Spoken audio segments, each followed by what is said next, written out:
Goin Someplace Special by Patricia C. McKissack, illustrated by Jerry Pinkney.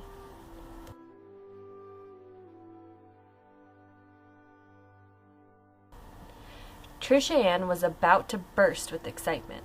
Crossing her fingers and closing her eyes, she blurted out her question. "Mama Frances, may I go to someplace special by myself today? Pretty please? I know where to go get off the bus and what streets to take and all." Although it had another name, Trisha Ann always called it someplace special because it was her favorite spot in the world. "Please, may I go? Pretty please, with marshmallows on top?" "I don't know if I'm ready to turn you loose in the world," Mama Frances answered, tying the sash of Trisha Ann's dress. "Going off alone is a mighty big step." "I'm ready," the girl said, taking a giant leap across the floor. "See what a big step I can make?" Mama Frances chuckled, all the time studying her granddaughter's face. "I trust you'll be particular and remember everything I've told you." I will," Trisha Ann said, real confident-like. Suddenly, her face grew into a full grin. "So, you're saying I can go?" "I reckon, but you best hurry on before I change my mind." Pulling her pocketbook up on her shoulder, Trisha Ann blew her grandmother a thank you kiss. Then she rushed out the door and down the sidewalk. "And no matter what," Mama Frances called after her, "hold your head up and act like you belong to somebody."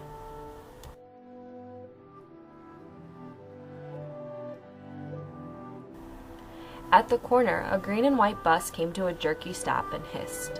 When the doors folded back, Trisha Ann bounded up the steps and dropped in the fare, same as when Mama Frances was with her.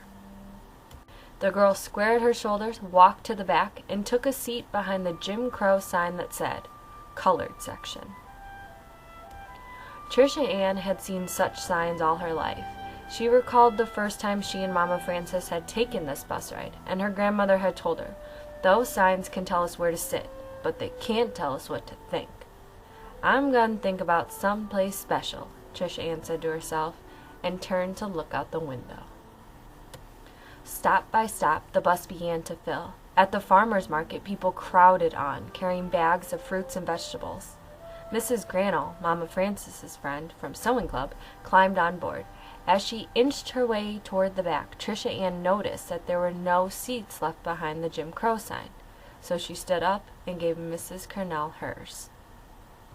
"It's not fair," she said, glaring at the empty seats up front. "No, but that's the way it is, honey," said Mrs. Granell. "I don't understand why," she began, but by now the bus had reached Trisha Ann's stop in front of Capitol Square in the heart of downtown. The doors swung open, and she hurried off. "Carry yourself proud," Miss Granell called out the window as the bus pulled away.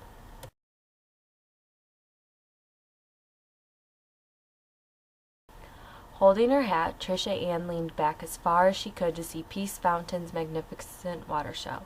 It made her dizzy to watch the sprays that shot into the air, but she liked the feeling and turned round and round with her arms outstretched. Then, giggling, she staggered on wobbly legs to a nearby bench. Instantly, Trisha Ann leaped to her feet. On the bench was a sign that said, "For whites only." Her face fell, and she wished for Mama Frances's strong hand to hold. "Silly signs," she muttered as she strutted away on sober legs.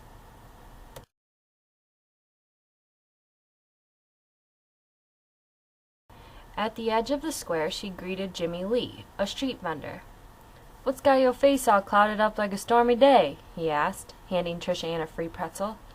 "Jim Crow makes me so mad," she said. "My grandfather was a stone mason on Peace Fountain. Why can't I sit down and enjoy it?" Jim Lee pointed to a sign in Monroe's restaurant window. He said, "My brother cooks all the food they serve, but do you think we can sit at one of their tables and have a BLT and a cup of coffee together?" Then with a chuckle he whispered, "Not that I'd want to eat anything Jesse cooks. That man can't even now scald water."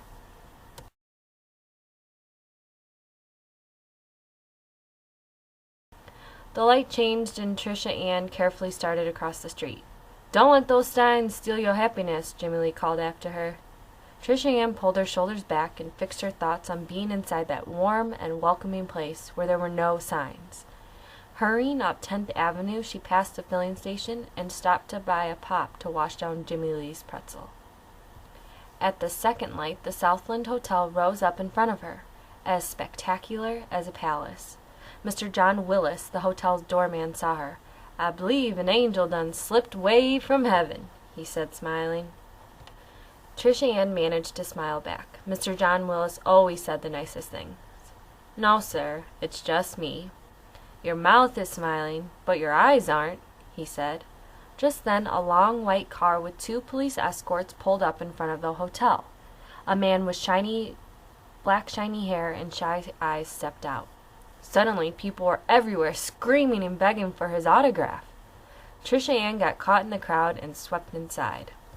So often she wondered what it would feel like to walk on the royal carpet that covered the double-winding staircase, or to stand in the light of the chandelier that looked like 1,000,000 diamonds strung together.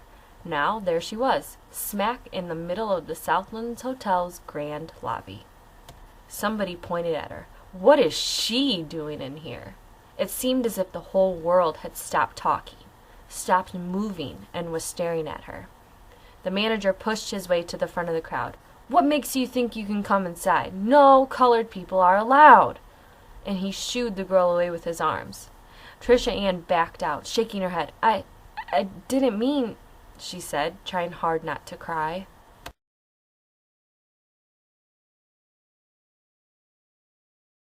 Hurrying past Mr. John Willis, Trisha Ann ran straight into the Mission Church ruins, where Mama Frances often stopped to rest. There, in the protection of the walled garden, the girl let the tears come. "Getting to someplace special isn't worth it," she sobbed. "I'm going home."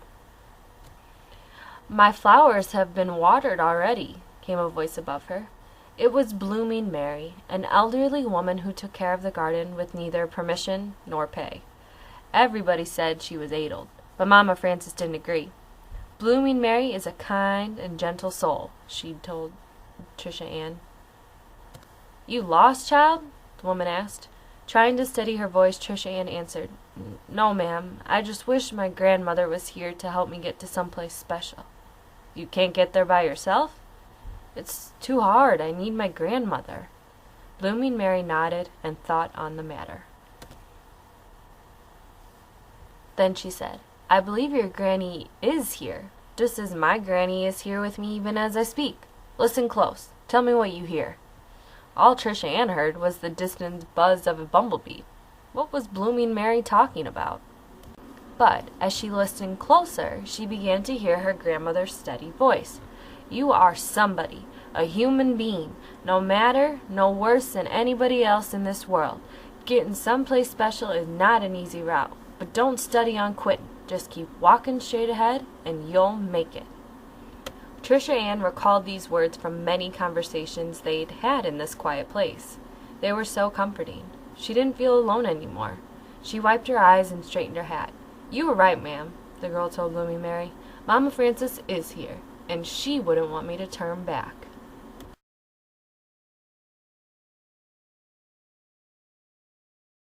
"So, you aren't lost after all," said Blooming Mary, giving Trisha Ann a bright orange zinnia. "No, ma'am, I'm not." And saying goodbye, she headed, real determined-like, on her way. 2 blocks later, Trisha Ann came to the Grand Music Palace, where a group had gathered for the matinee performance. As the girl approached, a little boy spoke to her. "Howdy, I'm Hickey, and I'm 6 years old today. You coming in?" Before Trisha Ann could answer, an older girl grabbed his hand. "Hush, boy," she said through clenched teeth.